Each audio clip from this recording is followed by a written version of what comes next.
जय श्री राधे। पूज्य श्री सद्गुरुदेव भगवान के चरणों में प्रणाम। पूज्य श्री सेठ जय दयाल गोयनका जी कहते हैं, मनुष्य शरीर का समय बहुत ही अमूल्य है। 1 मिनट भी समय व्यर्थ नहीं खोना चाहिए।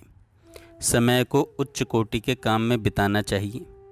करोड़ रुपया खर्च करने से भी एक क्षण का समय नहीं मिल सकता। समय सीमित है, अचानक मृत्यु प्राप्त हो जाती है। मनुष्य शरीर भगवान की विशेष कृपा से मिला है। तुलसीदास जी कहते हैं, यह जीव काल कर्म स्वभाव गुण के अनुसार घूमता रहता है। कभी करुणा करके प्रेमी भगवान मनुष्य शरीर देते हैं। ऐसे शरीर को प्राप्त करके उच्च कोटि के काम में समय बिताना चाहिए। मनुष्य जीवन के एक क्षण में जब भगवान मिल सकते हैं तो ऐसे समय का क्या मूल्य हो सकता है, यह कहना भी बहुत बड़ी बात नहीं है।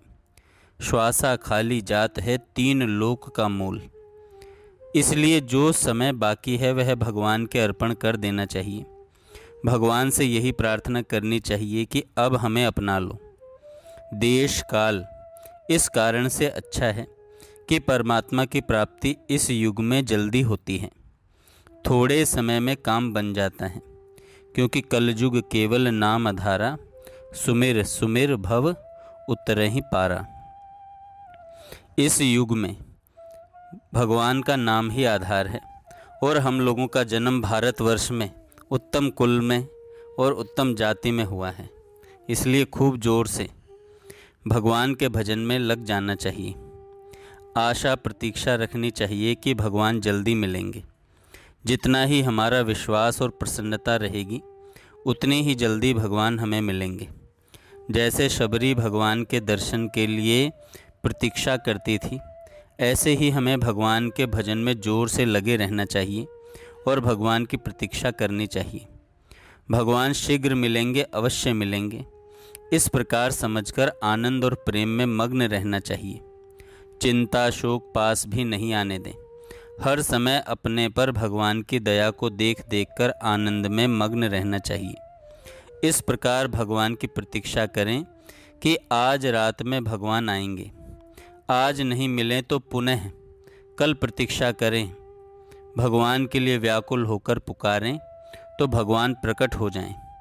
जैसे रगड़ लगने से आग प्रकट हो जाती है, वैसे ही भगवान प्रेम की रगड़ से प्रकट हो जाते हैं। हरि व्यापक सर्वत्र समाना, प्रेम ते प्रकट हो ही मैं जाना। भगवान हमारे मित्र सखा प्यारे प्रेमी स्वामी सब हैं। त्वमेव माता च पिता त्वमेव, त्वमेव बंधु च सखा त्वमेव, त्वमेव विद्या द्रविणं त्वमेव, त्वमेव सर्वं मम देव देव। हे देवों के देव, आप ही माता पिता सखा आदि सब कुछ हो। इस प्रकार भगवान को पुकारें। भगवान की प्रतिज्ञा है कि जो जैसे भगवान को भजता है, भगवान को सर्वत्र समझता है, भगवान भी वैसे ही समझते हैं। जो भगवान को सखा माने उसके लिए भगवान सखा हैं। जो भगवान को पति माने उसके लिए भगवान पति हैं। पुत्र माने तो पुत्र हैं। पिता माने तो उसके लिए भगवान वैसे ही बन जाते हैं। 1000 व्यक्ति भी भगवान से प्रेम करें तो एक क्षण में सबसे भगवान मिल सकते हैं। भगवान सबसे यथा योग्य मिल लेते हैं। इस मर्म को कोई नहीं जानता। सब देखते हैं कि भगवान मेरे से ही मिल रहे हैं। भगवान अनंत रूप धारण करके सबसे मिल लेते हैं। इस प्रकार समझकर आनंद के समुद्र में डूब जाना चाहिए। वहाँ आनंद शांति की लहर उठ रही है। प्रभु इतना प्रेम करते हैं कि प्रेम करने वाले की जाति पाति कुछ नहीं देखते। शबरी जैसी नीच जाति की स्त्री भी भगवान के परम धाम में पहुंच गई तो अपने लिए क्या चिंता है। बाली का भी भगवान ने उद्धार किया, अपने परम धाम में भेज दिया, तो हमारे लिए क्यों नहीं आएंगे भगवान। अवश्य आएंगे। जैसे नरसिंह मेहता ने कहा था, भगवान अवश्य आएंगे, भगवान अवश्य आएंगे। स्वर्ग आश्रम ऋषिकेश की बात है। कन्हैया लाल जी सर्राफ ने खूब विश्वास से भगवान के आने की प्रतीक्षा की तो भगवान आए। विश्वास हो तो निश्चय ही भगवान आते हैं, भगवान अवश्य आते हैं। शबरी जाति की भील थी। उसको मतंग ऋषि के कहने से विश्वास हो गया कि भगवान दर्शन देंगे, तो वह प्रतीक्षा करने लगी। इस प्रकार प्रतीक्षा करने से भगवान मिल गए। हम भी शबरी की तरह विश्वास कर लें कि भगवान आएंगे तो भगवान आ सकते हैं। जैसे नरसिंह मेहता ने निश्चय किया कि भगवान आएंगे तो भगवान आए। खूब विश्वास हो, निश्चय हो, वाणी से भी कहें कि भगवान मिलेंगे तो भगवान मिल जाते हैं। ज्यों ज्यों भगवान का भजन होता है त्यों त्यों भगवान निकट आते हैं। सूर्य भगवान जितना ही निकट आते हैं उतना प्रकाश होता है। भजन करने से प्रत्यक्ष शांति होती है। हमें भजन ध्यान का खूब जोर लगाना चाहिए। इस प्रकार विश्वास करके खूब जोर से भजन साधन में लग जाना चाहिए।